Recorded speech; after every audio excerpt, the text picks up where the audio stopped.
আপোনাৰ নামতো মাইক্ৰ'ফাইনেন্সৰ ঋণৰ অফাৰ আহিছে নেকি? পুৰণি লোন বন্ধ কৰি বহুতকে দিছে নতুন ঋণৰ অফাৰ। অলপ সিকিউৰিটি মানি দিলেই লাভ কৰিব 1.5-2 লাখ টকাৰ ঋণ। অভিযোগ অনুসৰি মাইক্ৰ'ফাইনেন্সৰ ঋণ দিয়াৰ বাবে এতিয়া গাঁৱে গাঁৱে সোমাইছে এজেণ্ট। পুৰণি লোন ক্লোজ কৰি বহুতকে নতুন ঋণৰ অফাৰ দিছে। অৱশ্যে তাৰ বাবে দিব লাগিব কিছু টকা। ঋণৰ অফাৰ লাভ কৰা এই মহিলাগৰাকীয়ে কি কয় শুনক। ছাৰে হেৰি আমাক লোন দিম বুলি ঘৰৰ পৰা মাতি পেলাই মানে 10,400 পইচা লৈ গৈছে মানে 10,400 অঁ আৰু এটা আৰোহণ হয় অঁ এদিন আহিলে মোক বিচাৰি নাপালে তাৰপিছত আৰু এদিন আহিলে তাৰপিছত মোক পালে মানে তো মোৰ লগত কথা পাতিলে ছাৰে বোলে বাইদেউ বোলে আপোনাৰ বোলে লোন আহিছে নহয় বোলে ওপৰৰ পৰা তো মোক ক'লো ঠিক আছে ছাৰ মইতো লোন আহিছে যদিও নলওঁ মই লোন তাৰপিছত বোলে হেৰি কেলৈ নল'ব তেতিয়া মই কৈছোঁ মোৰ বন্ধনত দি আছে মই নলওঁ তেতিয়া বোলে মই মেনেজ কৰি ল'ম নহয় আপুনি খালি লোনটো লওক তো ঠিক আছে তেতিয়াহ'লে কি কৰিব আপুনি বুজাই দিয়ক আমাক তাৰপিছত ক'লে ছাৰ বোলে এনেকুৱা তেনেকুৱা কথা বোলে ইমান চিকিউৰিটি দিব লাগিব তো মই ক'লোঁ ঠিক আছে কওকচোন বাৰু কিমান দিবলৈ 10,000ত বোলে 1 লাখ ল'লে মানে 10,000 দিব লাগিব তাৰপিছত মই ক'লোঁ ঠিক আছে মই তেতিয়াহ'লে মই 50,000 ল'ম বোলো আৰু বেলেগক মই দি দিম দোকানী এটাক তাৰপিছত আমি 1.5 লাখ লৈ পেলাই হেৰি ল'ম বুলি ক'লে আৰু যে এইটো হেৰি 10,400 পইচা দিছে। আগৰ লোন আছিল নি আপোনালোকৰ?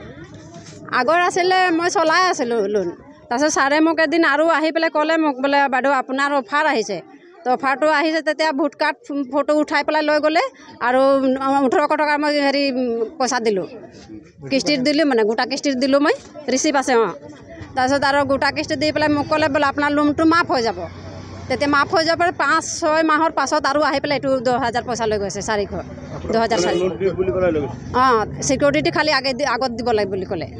এইজন লোকেও লাভ কৰিছে ঋণৰ অফাৰ। আমাৰ ঘৰত আহি পেলাই আগতে আমি লোন লৈছিলোঁ লোন লোৱাৰ পিছত তেওঁ 500,000 টকা এনেকুৱা লৈ যায় তাৰ মাজতে এদিন ক'লে আহি পেলাই যে তেওঁ মানে 1,500 টকা এটা দিয়ক আপোনালোকৰ লোনটো ক্ল'জ হৈ যাব বুলি ক'লে তাৰপিছত মানে এইটো আমি লোন লৈছিলোঁ তাৰ পৰা আৰু লোন লৈছিলোঁ মাজতেতো এই কৰোণা সময়তে বন্ধ হৈ গৈছিলে তাৰপিছত তেওঁ মানে এই 1,500 টকা লৈ পেলাই ভালেমান দিন নাহিলে তাৰ আকৌ পিছত 1 মাহমান পিছত আকৌ আহিলে তেওঁ আহি পেলাই কৈছে যে এইটোত আপোনালোকৰ নহ'ল বোলে আপোনালোকে 2,500 টকা এটা দিলে আপোনালোকৰ লোনটো একেবাৰে ক্ল'জ হৈ যাব আৰু নেক্সট বাৰে আপোনালোকৰ প্ৰব্লেম নাই বুলি ক'লে আমি তেনেকুৱা ধৰণে আমি 2,500 টকা ধাৰ ঋণ কৰি তাক দি দিলোঁ সেইদিনাখনো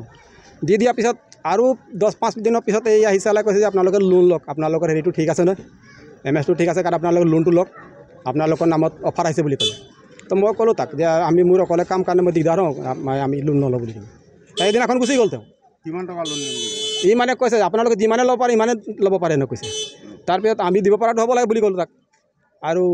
আমি নলওঁ বুলি ক'লোঁ তাৰপিছত তাক এদিনা ঘূৰাই দিলোঁ আৰু 2 দিন পিছত আকৌ আহিলে ন তেওঁ কৈছে যে এইটো লাষ্ট এটা ওলাইছে বোলে অফাৰ বোলে আপোনালোকে লৈ যদি লওক জেগাটো ৰাখক বুলি ক'লে আমিও চিন্তা কৰিলোঁ যে নাই জেগাটো ৰখাটো দৰকাৰ কেতিয়াবা আপদ বিপদে এইটো আমি লোনটো লৈ পেলাই চলিব পাৰিম বুলি তেনেকুৱাত মোৰ ছোৱালীটো আহি পেলাই যেতিয়া শুনিলে মোৰ সৰু ছোৱালীটো ক'লে যে আপুনি লৈ লওক মাহৰ নামত পইচাটো আৰু আপুনি মানে লোনটো লৈ পেলাই আমাক পইচাটো বেৰি লৈ দিয়ক আমি পইচাটো ভৰিপূৰ কৰি দিম অঁ তেতিয়া চিকিউৰিটি খুজিছিলে তেওঁ ক'লে প্ৰথম 1 লাখ টকা ল'লে 5,000 টকা দিব লাগে বুলি ক'লে 2 লাখ হ'লে 10,000 টকা দিব লাগে বুলি ক'লে 10,000 টকা লৈ পেলাই দি দিলোঁ আমি বেৰি ল'ম বুলি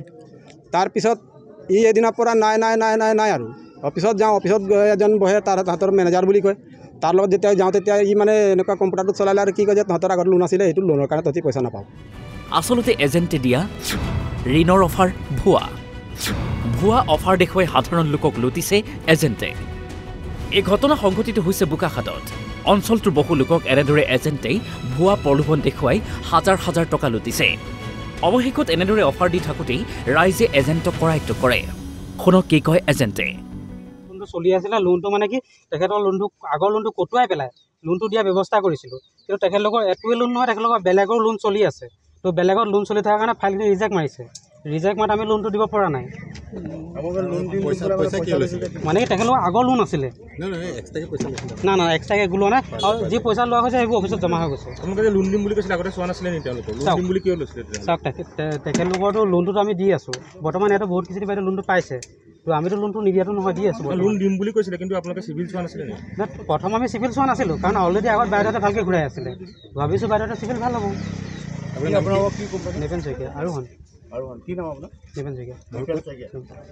মোৰ বোকাহাটতে তামানে ঘৰ পৰৱৰ্তী সময়ত প্ৰবঞ্চকৰূপী এজেণ্টজনক গতাই দিয়ে বোকাখাত আৰক্ষীক গতিকে আপুনিও সাৱধান হওক আপোনাৰ ওচৰলৈও আহিব পাৰে এনেকুৱা এজেণ্ট ভিডিঅ' জাৰ্নেলিষ্ট বিশ্বৰ সৈতে বোকাখাতৰ পৰা ত্ৰিনয়ন বৰা অসম লাইভ 24